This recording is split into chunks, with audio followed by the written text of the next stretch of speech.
everyone, I hope you're having a great day. In today's video, I'm still doing Scrappy, but I was given not quite a yard of this fabric quite a while ago, and I was trying to figure out what to do with it. So what I've come up with is I've cut some of it into pieces that are 4.5 by 8.5, and then I found an assortment of colors that I felt would complement it without overtaking it. So I've got various different browns. Some are darker. You've seen a lot of this fabric before because I featured it in other videos, and these are pieces that are left over.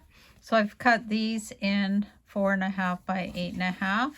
And then I also have an assortment of lighter background, and these will be 8 by 4.5, and that size difference will make sense as we go along. So to begin with, what I was doing was pairing up what I'm going to call it my background or my feature fabric, and I'm layering it with another one of the mixtures, lining up as best as I can. And then I'm measuring over to 3 inches, and I'm cutting these apart. And what I've done is I've made a measurement on a ruler so that it makes sense for me. So what I'll do is I'll show you what I mean by that. I typically use a 2.5, 4.5, and whenever I deviate from that, I tend to do a lot of miscutting. So one way to get around that is to mark a ruler.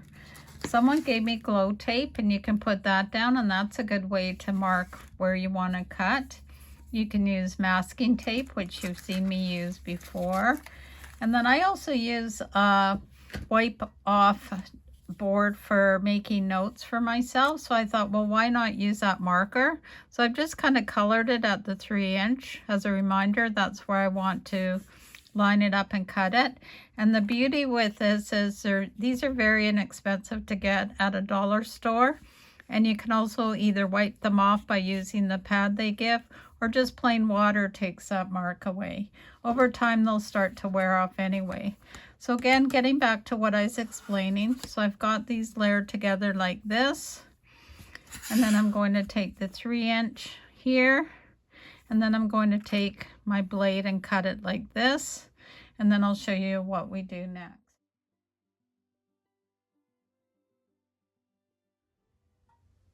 So I've gone ahead and cut these all apart, and if you'll notice behind each of the mixture, there is one of the common ones. So now the fun part begins. So I'm just going to take one set as an example, and I'm just going to switch them around.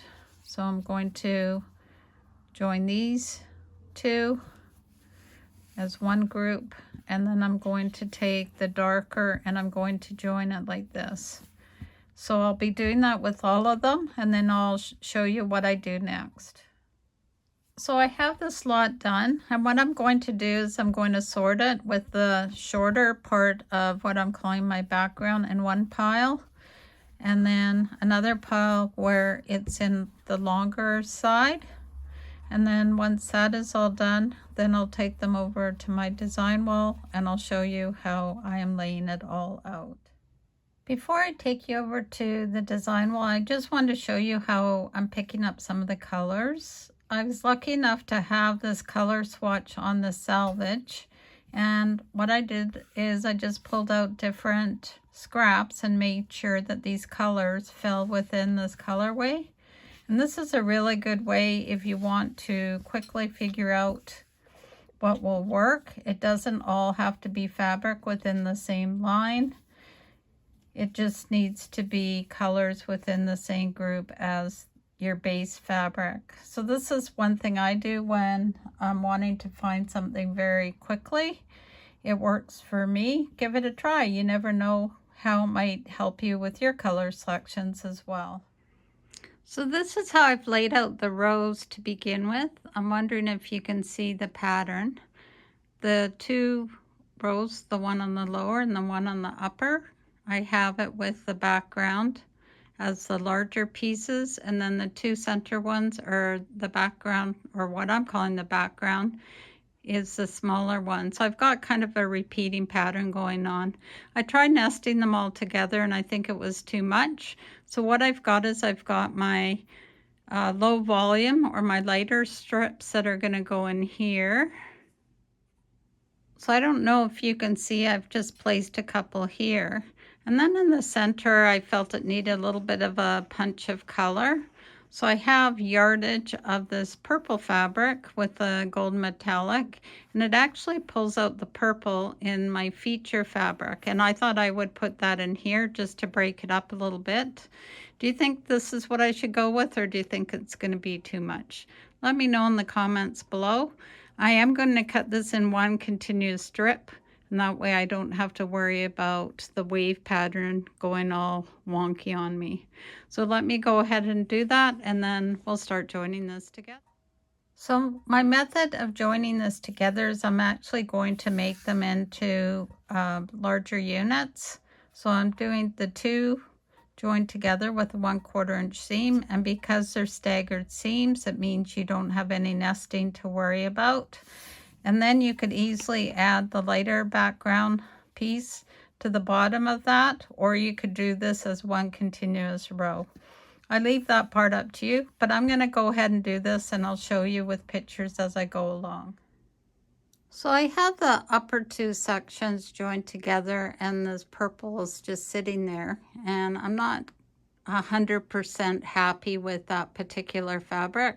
So I dug around in my stash and I found something else. So let me just swap it out and I'll show you what I mean. So here's my second choice, and I think this is the one I'm actually going to go with. The lighting in here does not show you how much the purple shows up in the other fabric. So let me piece this in and then I'll show you what it finally looks like.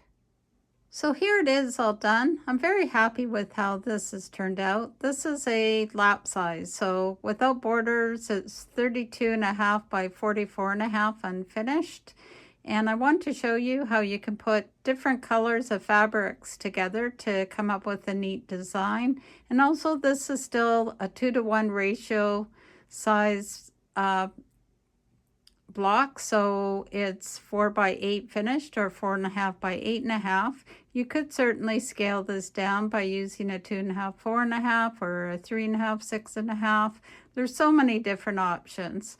Let me know in the comments below what you think about this, whether you actually like the purple in there or not. So until next time, sew safely and sew with to be. Have a great day, and bye for now.